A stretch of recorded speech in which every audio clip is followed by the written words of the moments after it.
When we think about wildlife, we often think of it and see something of action, a bird in flight, a predator on the chase, some sort of decisive moment that's just frozen in time. But sometimes wildlife is all about those quiet moments, a close up gaze, a still posture, a subtle expression.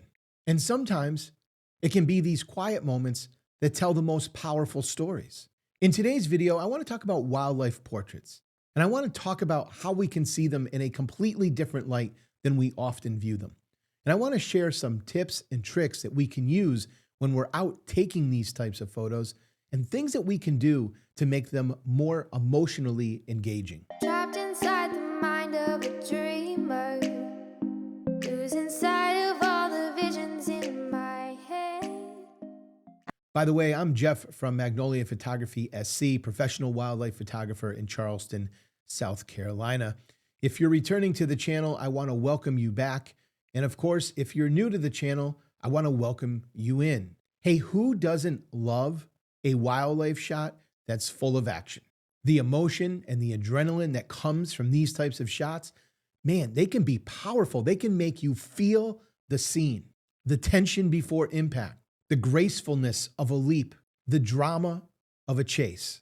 They often connect with us emotionally because they mirror the human experience when it comes to speed, survival, and even triumph. But what about that power, that hidden power that we often find in those wildlife portraits, those quiet moments? A beautiful wildlife portrait slows down the world, and they can feel deeply personal. You often start to see your subject as more of an individual and less as a species. And that just fosters empathy and compassion. With that being said, let's jump in and take a look at some tips and tricks that we can use when capturing wildlife portraits to make them more impactful. Number one, shift your mindset. Now, I think this is a key step in creating more interesting wildlife portraits. I think it's real easy to kind of compare a portrait to a shot of action and automatically assume, oh yeah, the portrait's just less exciting because nothing's really happening in the photo. But I think this is where we need to change our mindset and think of it not as less exciting, but just different. Because there's a lot of things that a wildlife portrait can do that an action shot can't. Wildlife portraits can bring a lot of emotion to a scene. They can bring a lot of personality to the scene, and you can really connect to the subject. I know when I'm out doing bird photography, and I'm sure a lot of you will be able to kind of relate to this, but even photographing birds of the same species, you can definitely notice that there's a difference between personalities. Some birds are just far more active, they're a lot more curious, and they will allow you to kind of get in close proximity to them. It's almost like they're watching you and you're watching them, and there's this kind of this unspoken communication going on between the two of you. But then you come across another bird and they seem completely disinterested. And they definitely aren't going to allow you very close to them or, very close to their world, right? They have pretty tight tolerances as far as how close they're going to let you get. And the minute you cross that threshold, they're out of there, right? They want nothing to do with you. So I think it's important when we're out taking those portraits to kind of treat our subjects a little bit like humans. Look for those subtle changes in posture or facial expression, and look for those key moments when you can catch some eye contact. And that really is a great segue into number two, and that is eye contact. Eye contact is one of the key ingredients to forming a wildlife portrait that has those ingredients that we were talking about earlier, that emotion, that connection, the personality, right? Eye contact is going to allow us to really capture that and bring the essence of that species or that subject to life in the photograph. But there is one key thing that we have to remember whenever we are photographing anything, any kind of subject with eyes, and that is the eyes have to be tack sharp. If they're somewhat soft or somewhat blurry, this is going to kill the photo because it's going to kill the connection with the viewer. And in turn, that is going to kill the connection of our subject. Focus on the eyes and make sure your focus is sharp. Number 3, we need to use lighting for mood. But we all know how vital lighting is in our photography. Lighting can make or break an image in a split second. We need to use lighting in different ways to highlight our subject and bring more emotion to our images. So if we're out there photographing on kind of an overcast day, well, these are going to be great photos where you can kind of bring a level of gentleness and intimacy to your images.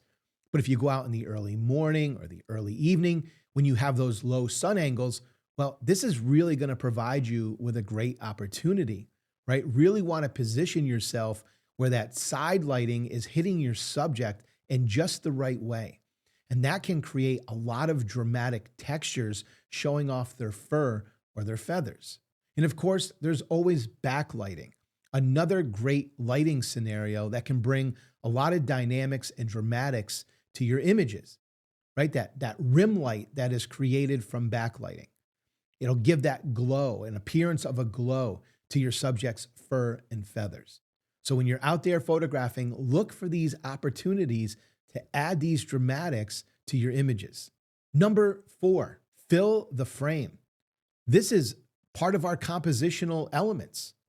Filling the frame is such a great way to change the entire mood of a photograph. We can take a photograph from a distance and have a bird, in a wildlife portrait type of situation, and the photo can be absolutely gorgeous. But zoom way in and fill the frame with that same subject in the same lighting conditions and everything else being equal, and it completely changes the mood of the image. The minute we fill the frame with our subject, we are going to add a lot more dramatic energy to the photo, and we're going to add a lot more intimacy to the photo as well. And it's really going to give the ability to connect with our subject because we're going to see them on a completely different level. Filling the frame doesn't also just add to the dramatics and the intimacy of a photo, but it also allows us to do some pretty effective things with our image overall. You might be in a situation where you're photographing a subject and there's a lot of distracting elements in the background. Well, rather than take that wider shot and include those distracting elements, zoom way in, fill the frame, and completely eliminate those distracting subjects in the background. This is a great way to make stronger photographs. So this is a great segue into number 5. And number 5 is really dealing with simplifying our backgrounds. Now, it's really easy when you're out taking wildlife photos and your subject comes into view and you have an opportunity to photograph them, to rush yourself, right? To worry about the fact that they might fly away or run out of the scene or do whatever. And you don't want that moment to disappear before you get that photograph. But really try to plan ahead, be thinking ahead. If my subject comes into the scene over here, what do I have for a background, right? Try to imagine different areas that your subject may come in and come to rest, and think about what that's going to look like in terms of a photo, right? Be prepared for that so that when that happens, you can make whatever adjustment you need to make quickly so that you can go ahead and photograph that subject. But we want to eliminate as many distractions as possible from the background. That might mean shifting a few feet to your left or shifting a few feet to your right. Remember in wildlife photography that we don't need to make huge adjustments, right? You don't need to walk 50 yards to your right to kind of get a background element out of your view. Sometimes even moving 2-3 feet to our left or right can make all the difference in the world as to how clean and beautiful the background looks. So smaller adjustments are usually much better. Number 6, tell a story. When we're taking portraits, we kind of want to look for those subtle movements, those subtle actions. Maybe it's a little bit of grooming. Maybe they're closing their eyes as they're resting. Maybe they're yawning, right? They could be doing any number of little gestures like this, and that can make all the difference in the quality of your photos. You also might want to look for the type of facial expressions that come from certain gazes that your subject will have. I know with birds, sometimes they're just sitting there hanging out, really with no real intention. And you can kind of see this softness in their eyes, this softness in their face. But sometimes in those early morning hours when they're just hanging out and they're watching the water below them, they will see something and you can tell immediately because you can see that shift in their facial expression. Their gaze goes to like laser focus and their eyes just become so intense, right? But those are very different moments than when they're feeling more relaxed and just resting. But look for these subtle changes. Look for these moments and make sure that you capture the essence of that species in that particular moment. So the next time you go out with your camera, don't just chase the action. Look for those quiet moments and look to form that connection with your subject. A great wildlife portrait doesn't just show you an animal. It gives you a glimpse into their soul. Hey, if you're looking to improve upon your wildlife photography and you want to check out some resources, head on over to magnoliaphotographysc.com/store, where you can find many free and paid options for different wildlife resources that I offer. So head on over and check those out. Hey, are you tired of paying monthly subscription fees for your photo editing software? Well, if this sounds like you, if you're tired of all this and you want to own your program and you want to take back the editing process with precision tools that will allow you to control every detail in your images, then head on over to dxo.com and download a 30-day free trial of DxO's Photolab 8. Test it out. See what you think. Don't just take my word for it. Go try it and see what you think. I think you're going to be pretty amazed by everything this software has to offer and everything that this software can do for you. If you decide that you want to purchase the program, well, come on back and use the link in the show notes. And don't forget during the time of checkout to use my special discount code Magnolia. That will save you 15% off on any of your orders.